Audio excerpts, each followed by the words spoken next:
Nous vous saluons au nom du Seigneur Jésus-Christ, le Seigneur, notre grand roi, que nous attendons. Soyez bénis, vous tous, les enfants de la nation sainte, les enfants de la patrie céleste, vous les chrétiens qui avez cru en Jésus-Christ, notre Seigneur qui vient bientôt pour nous prendre. Nous allons continuer et finir le message que nous avions commencé sur le patriotisme. Le message était intitulé « Le patriotisme est-il chrétien ?» ou « Un chrétien peut-il être patriote ?»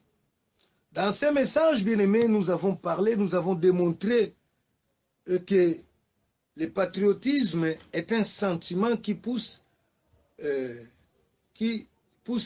une personne à se dévouer pour son pays, à se sacrifier pour le bien de son pays, jusqu'à mourir pour son pays.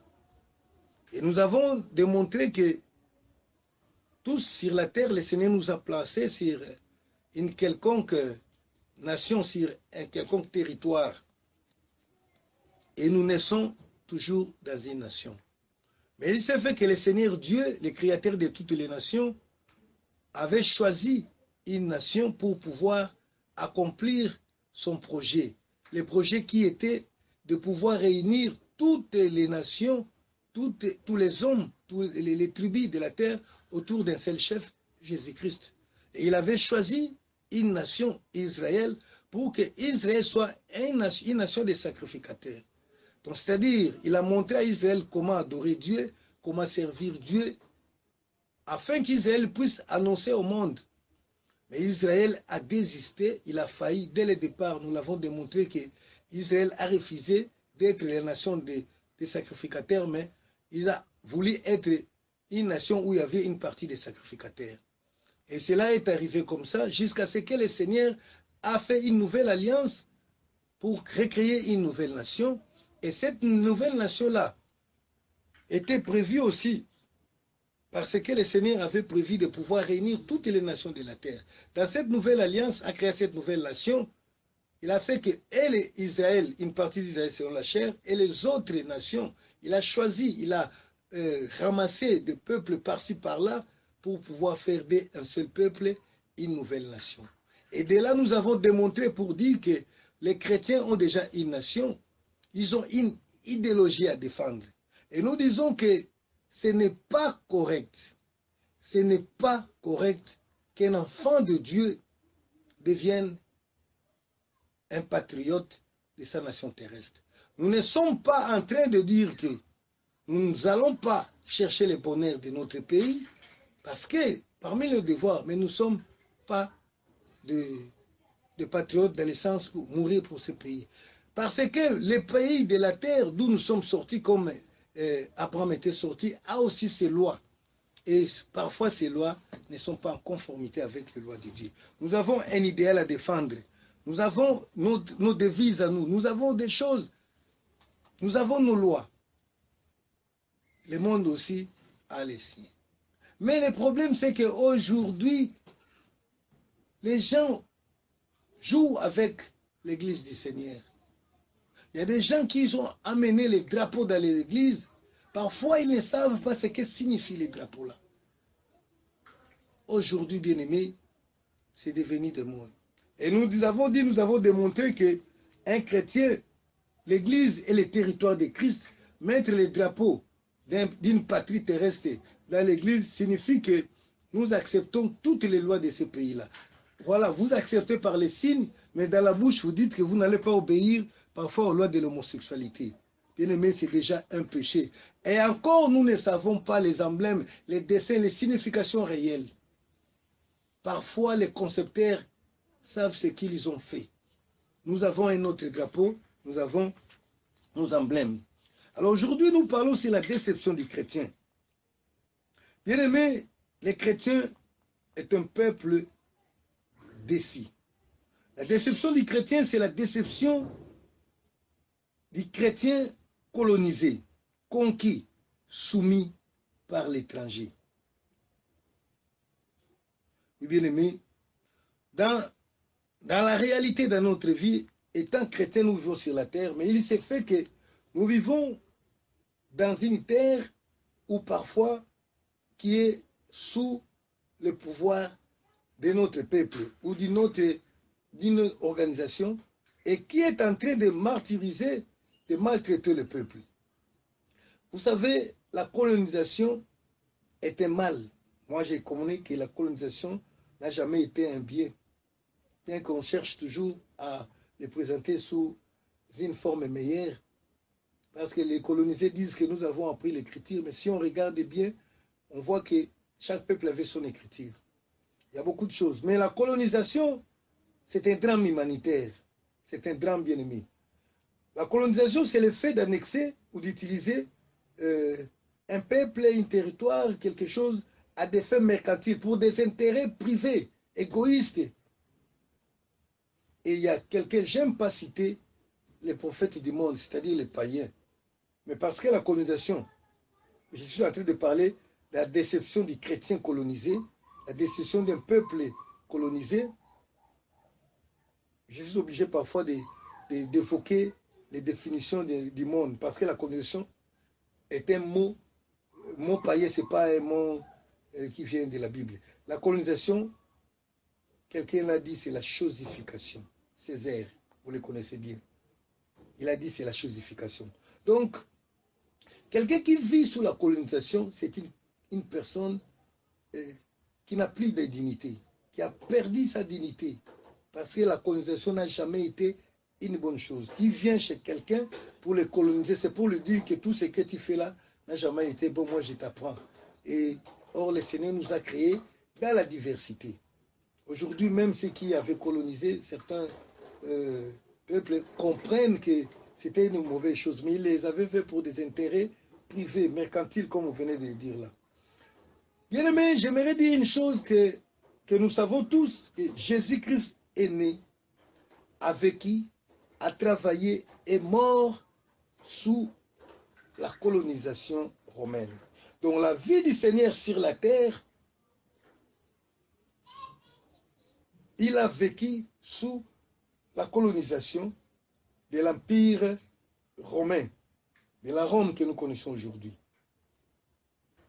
Et Jésus est sorti d'un peuple qui était opprimé. Jésus est sorti d'un peuple qui souffrait de beaucoup de maux de la colonisation, comme je viens de dire là. Et le peuple d'Israël attendait un libérateur. Et si vous lisez l'histoire d'Israël, même celle qui n'est pas écrite dans la Bible, parce qu'Israël, étant nation, a aussi son histoire profane, une histoire qui n'est pas venue de Dieu directement, mais la façon dont ils ont vécu. Il y a eu beaucoup de leaders qui sont venus pour pouvoir essayer de libérer. Mais Israël, étant un peuple choisi de Dieu, avait reçu une promesse d'un libérateur. Et Dieu avait promis que Dieu seul, Dieu lui-même sera leur libérateur. Il savait qu'un jour viendra le libérateur. Et ce libérateur sera le Messie. Et lorsque Jésus est venu, bien-aimé, les gens l'ont vu travailler, marcher. Et tout le monde, la plupart, la foule a crié en lui. Et c'est comme ça que quand vous lisez dans Jean 6, 15, à un certain moment, la foule était venue pour prendre Jésus et l'introniser de force, faire de lui le roi d'Israël. Et déjà, il y avait des soupçons. Vous savez, lorsqu'il est décédé, on a écrit un panneau sur sa croix, celui-ci est le roi des Juifs. Donc, il y avait déjà des soupçons. Voilà, le roi est venu. Mais malheureusement, ils étaient déçus. Il y a la déception qui a pris les Juifs. C'est ce que j'appelle aujourd'hui la déception des chrétiens. C'est quoi en fait? Nous lisons dans le livre de Luc chapitre 24, il y a une courte histoire là qui nous montre comment Israël était déçu. Je lis Luc chapitre 24 au verset 19 à 21. De 19 à 21. Quoi donc, leur dit-il? Ils lui répondirent, ce qui est arrivé au sujet de Jésus de Nazareth, qui était un prophète puissant en œuvre et en parole de Dieu devant tout le peuple. Et comment les principaux sacrificateurs et nos magistrats l'ont livré pour les faire condamner à mort et l'ont crucifié. Verset 21. Nous espérions que ce serait lui qui délivrerait Israël. Alléluia. Voilà, ça c'est l'espoir d'ici des enfants d'Israël. L'histoire des disciples d'Emmaüs que nous connaissons très bien.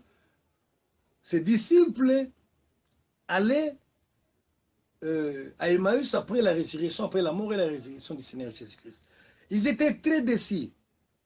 Ils se disaient l'un à l'autre, vraiment, comment cet homme-là est décédé? Nous espérions, nous pensions, nous croyions que c'est lui qui délivrerait Israël. Mais voici, il est décédé. Chose étonnante, on nous dit encore qu'il est ressuscité. Donc, Israël attendait la délivrance à partir de Jésus-Christ.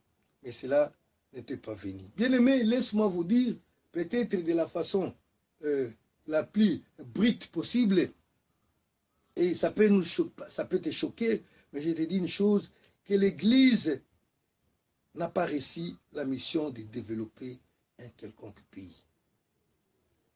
Ça, je l'ai dit avec beaucoup de sérieux. L'Église n'a jamais développé un pays, et ça aussi l'histoire nous l'éprouve. Et il y a les gens qui se moquent de nous, en disant Église, Église, Église. Quel est le pays qui a été développé par l'Église? Nous n'avons pas cette mission-là. Nous n'avons pas cette vocation-là. C'est à vous de développer, mais laissez-nous prier. Nous avons une autre mission. Laissez-nous faire ce que nous faisons. Ne nous empêchez pas. L'Église n'est pas là pour développer les pays. L'Église est là pour faire des disciples. C'est-à-dire pour engager des gens qui vont servir le Seigneur et qui attendent pour régner avec le Seigneur dans les jours à venir. L'Église peut travailler pour donner la paix, parce que nous sommes les enfants de la paix, mais l'Église n'est pas là pour développer. Dans l'ordre des missions de l'Église, il n'est jamais écrit « Allez ». La Bible, le Seigneur a dit « Allez, faites de toutes les nations mes disciples ». Le Seigneur n'a pas dit « Allez, faites ceci, cela ». Mais nous savons que nous avons aussi l'obligation de faire du bien. Parce que, comme je l'ai dit dans la première partie, le rôle de l'Église, c'est aussi de pouvoir offrir à Dieu. Et parmi les offrandes, il y a aussi l'aumône, la bienfaisance. Nous sommes appelés à faire du bien. Mais la première des choses, c'est d'annoncer l'Évangile. Mais bien aimé, c'est en cela que nous nous sommes déçus. C'est là que je suis en train de vous décevoir. Parce que les gens voudraient que l'Église se lève pour libérer les pays. Les gens voudraient que l'Église se lève. Non, l'Église a sa mission. Si l'Église peut libérer un pays, elle a sa façon d'agir. Je ne pense pas à la prière. Nous devons prier. L'Église ne prendra jamais des armes. L'Église priera et nous savons que le Seigneur est capable de renverser des régimes, d'établir d'autres, si nous prions avec sincérité. Mais il y a un drame que j'appelle les drames africains, les drames des églises africaines. C'est ce qu'ils appellent parfois le patriotisme dans des églises africaines, le patriotisme dans des églises congolaises. Vous savez c'est quoi? La mainmise étrangère sur la politique africaine a produit une crise multisectorielle. Personne n'ignore que l'Afrique a subi beaucoup de blessures de la part de ce que nous appelons aujourd'hui partenaires. L'Afrique a subi la colonisation. Et la colonisation a produit une crise multisectorielle, donc dans plusieurs secteurs, dans plusieurs dimensions. Nous nous battons quand même. Il y a des gens qui ont été déportés, il y a des femmes qui ont été violées, il y a des richesses qui ont été pillées, tout, même la mémoire effacée. Et toute cette crise-là a produit dans tous les Africains les sentiments patriotiques. Alors ça paraît un peu bizarre de ne pas être patriotique quand on est africain. Parce que nous savons comment nous avons souffert. Cela a produit en nous, étant victime, vous savez, quand on est victime, on va toujours se retourner sur soi pour vouloir se protéger. Et surtout que ceux qui ont meurtri l'Afrique n'ont pas laissé, ils continuent à le faire encore. Et cela ne peut que susciter un élan patriotique. Et ne pas être patriote paraît normalement comme être un ennemi. Alors que moi, je suis en train de dire qu'un chrétien ne peut pas être patriote. C'est ça le drame, c'est ça le problème que nous avons. Après avoir été meurtri, il faut se défendre. Et surtout que les envahisseurs continuent toujours à vous attaquer, alors que l'espoir d'un peuple pouvait se reposer sur votre vigueur, sur vous, sur votre intelligence, et vous vous dites que non, moi je ne fais rien. Les drames des églises africaines, les drames, c'est quoi? C'est que les églises africaines sont devenues patriotiques. Les églises, surtout les pays comme le Congo, ça devient autre chose. Un pays comme si avait été destiné au pillage. Après que les Européens aient fini, viendront les Asiatiques et même nos voisins. Bien aimé, cette histoire a fait que les églises se sont trouvées aussi des raisons bibliques pour être patriotiques. C'est ce que j'appelle les drames des églises africaines. Donc les églises, étant victimes de l'injustice, de cruauté, se sont trouvées quand même de bonnes raisons bibliques pour être patriotiques. Vous avez par exemple, les Congolais estiment qu'ils ont été choisis de façon spéciale par Dieu. Ils ont été bénis par Dieu, ils sont comme Israël. Et quand on vous donne des raisons, c'est comme si Dieu pouvait choisir un pays à cause de ses richesses. Vous savez, c'est un pays béni, Dieu a tout mis. Est-ce que, d'ailleurs, Israël de la Bible n'avait pas été choisi à cause de ses richesses? D'ailleurs, la Bible dit, laissez dire que vous êtes les plus petits, un petit État. Mais parfois, les Congolais de la RDC s'estiment être choisis parce qu'ils ont été nantis de toutes les richesses possibles du monde. Mais ça ne s'arrête pas là. Il y a les Togolais qui se disent être choisis. Il y a les Ghanéens qui se disent être un pays choisi par Dieu de façon spéciale. À chacun, je ne sais pas moi, son Israël. Les uns se disent Israël spirituel, Israël, la vraie Israël de Dieu, les autres également. Mais dans tout ça, comme je le disais là, ils se sont trouvés un verset biblique pour appuyer tout ça. Et les versets là, j'ai essayé de trouver, de chercher dans la Bible. Il n'y a pas plus que celui que nous allons citer tout à l'heure là. C'est le verset d'Ésaïe chapitre 18. Ésaïe chapitre 18, c'est là où tous les défenseurs du Congo, Israël, du Congo, pays de Dieu, choisi de Dieu, ont retrouvé quelques bases pour étaler toutes les doctrines. Bien aimé, j'aimerais parler en toute franchise. Peut-être que vous allez me démontrer le contraire. Ok, je ne refuse pas. Mais du moins, j'ai essayé de lire la Bible, j'ai écouté beaucoup de choses. Vous savez, ici, surtout chez nous au Congo, on nous a donné beaucoup de choses. Il y a des années là, on nous disait, nous sommes Israël spirituel. Israël a passé 40 années dans le désert. Et aujourd'hui, après 40 années après l'indépendance, le Congo va entrer dans la prospérité. Les 40 années se sont écoulées et nous sommes là. Il n'y a pas eu de prospérité. Il y a eu encore des guerres, il y a eu encore des pillages. Je me dis tout simplement, oh là là, nous sommes désolés. Mais quand même, le verset là parle de quelque chose de très intéressant. J'aimerais que vous me suiviez. Parce que nous parlons du patriotisme, mais parfois, on s'estime être patriotique de la façon biblique. J'ai lu Ésaïe chapitre 18. La Bible nous dit ceci, Ésaïe chapitre 18, le premier verset, la Bible dit, « Terre où retentit les cliquetis des arbres, au-delà des fleuves de l'Éthiopie. » Déjà à partir de ces versets, on nous montre déjà une localisation d'une terre. Une terre est identifiée au-delà des fleuves de l'Éthiopie. Des fleuves, plusieurs fleuves.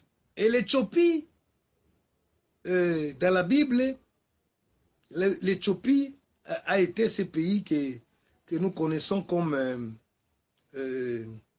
disons, le Soudan. Hein, nous connaissons l'Éthiopie. Donc, quand on parle au-delà des fleuves de l'Éthiopie, donc, après le Nil, ça concerne tous les pays après le Nil et après le Soudan. Et si on essaye un peu de se délocaliser, cela se trouve être la partie de l'Afrique centrale.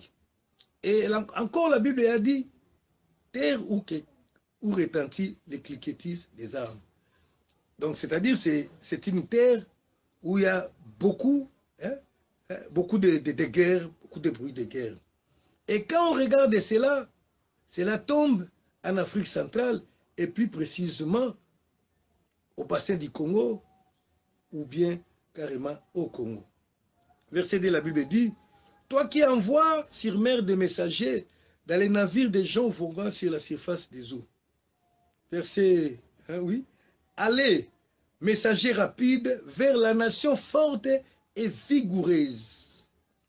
Vers ce peuple redoutable depuis qu'il existe, nation puissante qui écrase tout et dont le pays est coupé par des fleuves. » Une nation puissante, oh, c'est tout simplement des éloges que tout le monde peut avoir. Oui, les nations, mais l'identification ou la localisation, c'est bien les pays au-delà des fleuves de l'Éthiopie. Donc au-delà du Nil. Après Éthiopie, donc après Soudan, c'est les Congo, hein, les histoires là, les Gabon, honnêtement parlant, par rapport à ce que je suis en train de voir. Et c'est de là que on identifie que le Seigneur a parlé du Congo. Et je me dis, je pense également c'est pour la même raison que les Togolais estiment qu'on a parlé d'eux et les Ghanéens parce qu'il y a un monsieur qui a été arrêté Douflé qui a déclaré les Togo comme étant Israël. Et le peuple devrait retourner, y retourner pour être sali, pour recevoir les salis. Il y a même des gens qui ont quitté l'Europe, des étrangers qui souffrent aujourd'hui à Lomé à cause de ça. Il y en a aussi au Gabon, je ne sais pas, peut-être qu'il y en a encore d'autre part ailleurs, surtout du côté de l'Afrique. Le Seigneur Dieu, la Bible a parlé de l'Afrique. Et si nous allons, si nous lisons bien ces chapitres 18 d'Ésaïe, au verset 4 et 5, la Bible nous dit, c'est une prophétie, nous montre que c'est une prophétie qui était destinée pour un temps. Et c'était quel temps? Verset 4, on nous montre que c'était une prophétie destinée au temps chaud de la moisson. Je lis les versets 4 et 5 d'Ésaïe 18, la Bible dit ceci. « Car ainsi a parlé l'Éternel, je regarde tranquillement de ma demeure par la chaleur brillante de la lumière et par la vapeur de la rosée au temps de la chaude moisson. » Et verset 5. « Mais avant la moisson, quand la pousse est achevée. » Donc, cette prophétie d'Ésaïe était censée, ou bien est censée s'accomplir au temps de la moisson. Mais avant la moisson. Or, la Bible dit, dans Jean chapitre 4, Jésus a dit, vous vous dites qu'il y a encore 4 mois pour la moisson. Mais moi, je vous dis, levez les yeux et regardez, les champs à blanchir pour la moisson. Donc, c'est le temps de la moisson. Et nous savons dans le langage biblique, quand nous parlons de la moisson, nous parlons de l'Église, de l'évangélisation, pour ramasser, pour gagner les âmes pour le Seigneur Jésus-Christ. Et le temps de la fin, c'est le temps que nous vivons et le temps de la moisson. Le temps où l'Église doit travailler, où l'Église travaille pour moissonner. Ce temps a commencé déjà depuis que Jésus-Christ était venu sur la terre, selon Jean chapitre 4, verset 32 jusqu'à 36. Voilà, donc le temps de la moisson. Donc c'est une prophétie qui peut être réalisée, qui est réalisable en ces temps-ci. Mais lorsque nous descendons, nous voyons maintenant, si cette prophétie est donnée, c'était pour quelle raison? Et c'est-à-dire, ces peuples-là, au-delà des feux de l'Éthiopie, ont reçu quelle mission? Et en lisant ces versets, nous voyons bien, la Bible nous montre une partie de la mission de ces peuples-là, les peuples vigoureux, qui se trouvent être les peuples subsahariens, après l'Afrique du Nord, quoi. Donc, commencez à descendre là. Au verset 7, la Bible dit ceci, en ces temps-là, donc c'est-à-dire les temps-là, les temps de la moisson-là, avant la moisson-là, les offrandes seront apportées à l'Éternel, désarmées par les peuples forts et vigoureux, par les peuples redoutables, depuis qu'il existe, nation puissante qui écrase tout, et dont le pays est coupé par le fleuve. Elles seront apportées là où réside le nom de l'Éternel des armées, c'est la montagne de Sion. Voilà pourquoi le Seigneur a parlé de ce peuple. Ce peuple qui souffre, le peuple qui vit dans un état permanent de guerre, ce peuple vigoureux, c'est un peuple qui avait été choisi par Dieu, et ce peuple se trouve être au-delà des fleuves, dans les pays entrecoupés par les mers. Je vois bonnement les bassins du Congo, c'est pas mauvais, mais la mission c'est quoi? La mission, la Bible dit, c'est de porter les offrandes. Ils apporteront les offrandes. Verset 7, en ces temps-là, des offrandes seront apportées à l'Éternel par le peuple. Bien-aimé, moi j'ai vu que cette prophétie se réalise, est en train de se réaliser. Donc, le Seigneur s'est préparé un peuple pour l'adoration, pour son adoration. Souvenez-vous que nous avons dit les offrandes auxquelles le Seigneur attend de nous, dans le livre de Hébreux chapitre 13, versets 15 et 16, ça consiste par les louanges qui sortent de nos bouches, par les offrandes, offrir la libéralité, la bienfaisance, l'offrande de nos corps, comme nous l'avons dit dans Romains 12, 1. Cela veut dire les services. Donc, je comprends, j'accepte et j'adhère que nos pays, ce peuple a été destiné pour adorer le Seigneur, pour annoncer les vertus de Dieu. C'est cela. Mais je trouve mal ceux qui prennent ces versets pour dire qu'il faut maintenant que l'Église devienne, je ne sais pas, le gouvernement du Congo, que les peuples forts deviennent, je ne sais pas moi quoi. Non. C'est un peuple destiné à porter les offrandes du Seigneur. Et la Bible vous dit, où? Sur la montagne de Sion. Allez-y comprendre encore.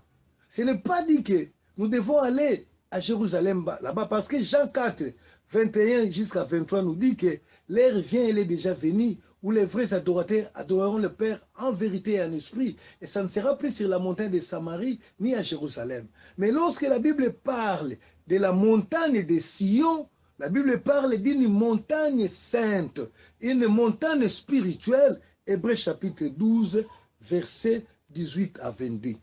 Hébreux chapitre 12, verset 18 à 22. C'est de là, de ces montagnes-là. Donc c'est quoi? Nous avons dit que, précédemment, nous avons montré que l'alliance faite, la première alliance était faite sur la montagne de Sinaï. Or, la Bible dit qu'il y a eu deux montagnes. La montagne de Sinaï, c'est pour la première alliance. La montagne de Sion, c'est pour la deuxième alliance. Or, la deuxième alliance, dans la première alliance, les peuples n'ont pas eu le temps de rencontrer Dieu. Ils n'ont pas rencontré Dieu. Dans la deuxième alliance, sur la montagne de Sion, c'est la montagne où le Seigneur a ouvert, le Seigneur a fait que le peuple puisse les rencontrer. J'ai dit Hébreux chapitre 12, versets 18 à 22. Je lis au nom du Seigneur Jésus-Christ. Vous n'êtes pas approchés d'une montagne qu'on pouvait toucher, qui était embrassé par le feu, ni de la nuée, ni des ténèbres, ni de la tempête. Allez voir Exode 19, 20. Ni du retentissement de la trompette, ni du bruit des paroles, tels que ceux qui l'entendirent, de manière qu'il ne leur y fut adressé aucune de plus, car ils ne supportaient pas cette déclaration. Si même une bête touche la montagne, sera lapidée. Et ce spectacle était si terrible que Moïse dit, je me suis épouvanté et tout tremblant. Verset 22, voilà notre problème. Mais vous vous êtes approchés de la montagne de Sion, de la cité du Dieu vivant, la Jérusalem céleste, des myriades qui forment le cœur des anges, de l'assemblée des premiers-nés inscrits dans les cieux. Alléluia. Du juge qui gît, du juge qui est le Dieu de tous, des esprits des justes parvenus à la perfection. Donc, on parle maintenant du lieu où nous devons aller adorer, c'est sur la montagne de Sion. Or, la montagne de Sion veut tout simplement dire la présence de Dieu parmi tous les peuples, partout où les peuples se trouvent. Mais même moi, je vois, parce qu'il y a beaucoup de prophètes qui ont prophétisé à propos, par exemple, du Congo. Ils ont dit que les Congolais ont été choisis pour annoncer l'évangile. Bien aimé, si nous sommes honnêtes, nous allons voir qu'il y a beaucoup de Congolais qui se retrouvent sur les terres étrangères en train de faire le ministère. C'est rare de se retrouver dans un pays où il n'y a pas de Congolais. Non. Et vous allez voir que le Seigneur a fait grâce. Moi, je ne vois pas les Congos, mais moi, je vois l'Afrique de ce côté-ci. Parce qu'on ne peut pas identifier la prophétie de Dieu par rapport à un Congo qui a été délimité par la conférence de Berlin. Pour dire que c'est nous, les Congo-Kinshasa. Non! Je crois que le Seigneur a été large.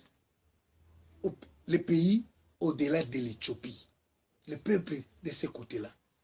Mais voilà comment les Togolais s'approprient pour dire que le Togo est une nouvelle génération. Et il n'a jamais question de faire une autre Jérusalem terrestre. Il n'a jamais été question de ça. Et c'est là que les hommes de Dieu tombent dans les doctrines du dominionnisme, où ils vont enseigner les enfants de Dieu parce que, voulant qu'il y ait, je ne sais pas, la prospérité terrestre ici, ils vont chercher maintenant à s'approprier du pouvoir. Mais non, je vous dis que les pays que vous estimez développés ne se sont pas développés avec l'Église. Non, nulle part. Et cette prophétie, bien aimé, c'est la raison pour laquelle nous retrouvons aujourd'hui qu'il y a les Africains qui aiment le Seigneur. On se moque de nous. Vous aimez le Seigneur, mais non, nous avons été destinés à ça. Moi, je crois à la parole de Dieu. Et ceci est confirmé également dans le livre de Sophonie. Le livre de Sophonie, chapitre 3, voilà. Sophonie, chapitre 3, verset 9. Lisez ensemble avec moi. Sophonie 3, 9 et 10. La Bible dit ceci. Alors, je donnerai au peuple des lèvres pures, afin qu'ils invoquent tous les noms de l'Éternel pour servir d'un commun accord. Pour le servir d'un commun accord. Au-delà des fleuves de l'Éthiopie, le Seigneur revient encore dans Sophonie. C'est le même terme qui était utilisé pour, dans l'Isaïe 18. Au-delà des fleuves de l'Éthiopie. Mes adorateurs, mes dispersés m'apporteront des offrandes. En ce jour-là, tu n'auras plus à rougir de toutes les actions. Voilà. Alors je donnerai au peuple, donc au pluriel. Ça peut bien être les Rwandais, ça peut bien être les Congolais, ça peut bien être les Togolais, mais quand nous constatons que c'est au-delà de l'Éthiopie, donc nous voyons bien l'Afrique subsaharienne, donc l'Afrique peut-être noire. Et c'est comme ça, c'est pas par hasard que nous sommes là, c'est pas par hasard. Et nous apportons les offrandes, nous annonçons, la Bible dit, ils serviront le Seigneur d'un commun accord. Bien aimé, le Seigneur a prophétisé sur beaucoup de pays. Même l'Égypte, le Seigneur appelle les Égyptiens son peuple. Oui, à chacun sa mission. Pour le servir d'un commun accord, au-delà des fleuves d'Éthiopie. Il leur donnera des lèvres pires. Voilà pourquoi, bien aimé, à Sierra Leone, au Nigeria, dans tous ces pays-là, il y a des gens qui aiment le Seigneur. Et bien aimés, nous, ce que le Seigneur nous demande, d'offrir nos vies, d'offrir nos prières, de travailler pour le Seigneur. Et nous savons que ce que nous attendons est plus grand. Voilà la déception. La déception du peuple, c'est quoi? Ils attendaient au salut terrestre. Ces gens viennent dire, nous pensions que c'est lui qui délivrera. Et même les disciples avaient demandé, Seigneur, pour finir, acte 1:8, 1:6 plutôt. Les disciples avaient demandé au Seigneur, Seigneur, est-ce que c'est en des temps-là que tu rétabliras Israël? Alléluia. Nous avons dit là, j'ai dit que nous faisons partie tous d'Israël spirituel. Donc, et Israël charnel, Dieu nous met ensemble pour devenir un seul Israël qui régnera avec le Seigneur. Quand le Seigneur reviendra, nous le savons bien. Mais voilà, ils étaient pressés. Ils ne comprenaient pas les plans de Dieu et ils voyaient cet Israël. C'est comme ça, vous verrez que même cet Israël qui est béni, ce n'est pas par l'église. Il n'y a pas l'église là-bas. Hein. Alléluia. Mais vous pensez développer? Non. À chacun son travail. 1 Corinthiens 1, acte 1:6 pour finir. Alors les apôtres réunis lui demandèrent, Seigneur, est-ce en ces temps que tu rétabliras le royaume d'Israël? Alléluia. Ils étaient pressés. Ils voulaient les rétablir ici-bas. Nous avons souffert sous la domination romaine. Bien-aimés, nous souffrons. Les Congolais souffrent. C'est comme ça que lorsqu'une prophétie vient pour dire que Dieu a dit, oui, nous attendons. Le Seigneur peut faire, il va faire. Mais ce n'est pas l'œuvre de l'Église. L'Église, nous annonçons l'Évangile. Les Zaïre, plutôt les Congo, permettez-moi, comme parce que quelqu'un avait dit, l'Afrique a la forme d'un revolver dont la gâchette se trouve au Congo ou au Zaïre. Voilà. Et alors, tout le monde a pris la prophétie d'un homme pour en faire la prophétie de Dieu. Vous savez, le Congo va développer l'Afrique. Oui, je ne disconviens pas. Mais le Congo, les bassins du Congo, moi je vois, et l'Angola, je vois tous les peuples au-delà de l'Éthiopie que le Seigneur a destiné, non pas pour développer le monde, mais pour pouvoir annoncer l'évangile du Seigneur. Et vous voyez comment le peuple de l'Occident a perdu la divinité, a perdu tout de Dieu. Il est devenu un peuple impudique. Ce peuple qui s'est tapé la poitrine d'avoir montré aux gens comment s'habiller, comment à vivre ni. Voilà comment et pourquoi à ces temps de la moisson, le Seigneur vous accorde. Le Seigneur nous accorde. Le Seigneur accorde à son peuple. Mais que cela ne fasse pas de nous des patriotes pour défendre la nation, les drapeaux, pour commencer à se couvrir des drapeaux. Le patriotisme terrestre n'est pas chrétien. Bien-aimé, que le Seigneur te bénisse, que le Seigneur nous bénisse. Nous voulons bien la paix et nous allons prier pour la paix, comme le Seigneur l'a dit, prier pour la paix et nous allons travailler pour le bonheur. Des pays où nous sommes sur la terre. Tu te retrouves en Angola, tu te retrouves au Congo-Brazzaville, nous allons travailler pour le bien-être de ce pays-là. Donc nous ne pouvons pas accepter qu'on vole, nous ne pouvons pas accepter qu'on pille ces pays, mais nous allons payer les impôts, nous allons respecter la loi dans la mesure où cette loi respecte notre Dieu et nous allons obéir, nous allons prier pour les autorités. Si ça ne marche pas, nous allons prier que le Seigneur les renverse. J'allais donner un témoignage. Si vous accordez, je peux finir par un témoignage. Parfois, ce que nous faisons, le bruit que nous faisons là, ce n'est pas de cette façon-là que le Seigneur attend de nous. Je me souviens en l'an 2008, je vais dire ça rapidement, le Congo démocratique était agressé, comme nous sommes toujours agressés, parfois sous l'occupation, comme nous sommes jusqu'aujourd'hui, était agressé par les rebelles qui étaient venus du Rwanda. Alors, pendant ce temps, nous qui vivons à des milliers de kilomètres de Goma, parfois, on se soucie parce que on n'entendait pas les bruits des balles. Les cliquetis des armes là n'arrivaient pas à nos oreilles. Alors que moi, j'étais dans une condition difficile, je plairais pour que le Seigneur se souvienne de moi. Et la nuit, là, le Seigneur me dit, toi, tu te lamentes pour toi-même, alors qu'il y a mon peuple qui périt, il y a des gens qui souffrent pour moi. Le Seigneur m'avait demandé de prier pour les pays, pour que la guerre arrête. Mais j'ai commencé à prier. J'ai prié, j'avais mal, j'ai prié quand même, mais à la fin, bien aimé, le Seigneur... à la fin, qu'est-ce qui s'est passé? Le Seigneur m'a dit qu'il va déposer les rebelles là qui, à l'époque, l'organisation s'appelait CNDP, de M. Kondabator. Et le Seigneur me dit qu'il va les déposer. Et moi, je m'étais dit, Seigneur, moi qui vais prier là, on ne me connaît pas par le gouvernement. Qui va me donner, moi qui souffre? Qui va me payer? Parce qu'aujourd'hui, les pasteurs se font payer pour prier. Et après, j'ai prié quand même. Le lendemain, le Seigneur me dit, je vais déposer Kundabatoire. Les rebelles qui tourmentaient les Congolais à l'époque-là. Bien qu'aujourd'hui, ça continue quand même, d'une façon ou d'une autre.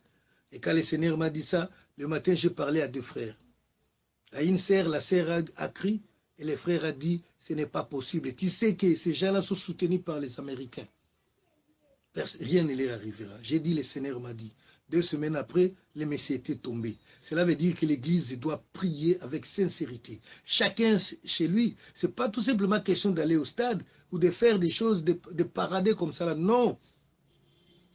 Et en vivant dans l'honnêteté, en servant nos pays, nous allons contribuer à la prospérité du pays dans lequel le Seigneur nous a laissé vivre comme étrangers sur la terre. Ce n'est pas à l'Église de s'occuper de ce que nous pensons là. Merci, bien-aimés. Soyez bénis. Si vous pensez qu'il y a des questions, posez. Mais je vous demanderai de vous abonner sur notre chaîne YouTube. Christ sans frontières TV, où nous publions les enseignements de la Sainte Doctrine. Merci. Soyez bénis au nom du Seigneur Jésus-Christ. Nous vous saluons au nom du Seigneur Jésus-Christ, le Seigneur, notre grand roi, que nous attendons. Soyez bénis, vous tous, les enfants de la nation sainte, les enfants de la patrie céleste, vous les chrétiens qui avez cru en Jésus-Christ, notre Seigneur qui vient bientôt pour nous prendre. Nous allons continuer et finir le message que nous avions commencé sur le patriotisme. Le message était intitulé « Le patriotisme est-il chrétien ?»